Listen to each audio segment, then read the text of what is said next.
I'm Jamie Pafford Gresham, and this is my daughter Suzy.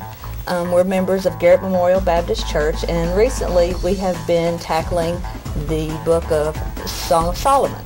And on top of that, our life group has been going through the 5 languages of love. And to say that this has been a very interesting time at our home and in our life group and at our church would be an understatement. We'll be 44 here soon, and in my 44 years of going to church, I've never heard them talk about sex from the pulpit the way our preacher has provided it to us in the last several sermons that he's had. We were warned this week at a basketball game by our pastor to read up and be prepared for Sunday, that we were going to go over chapter 4 of Song of Solomon. And so Saturday night, Suzy and I were crawled up in bed together and had been watching TV, and we just discussed what intimacy meant and what these lessons had meant to us.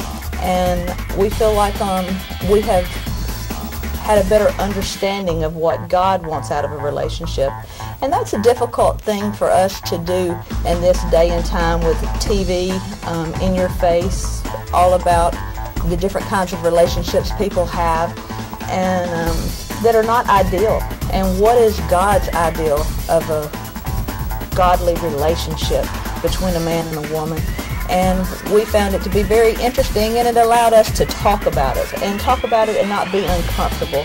And for a mother-daughter, Suzy and I have a very close relationship, and there's a fine line between being a friend and being a parent as well.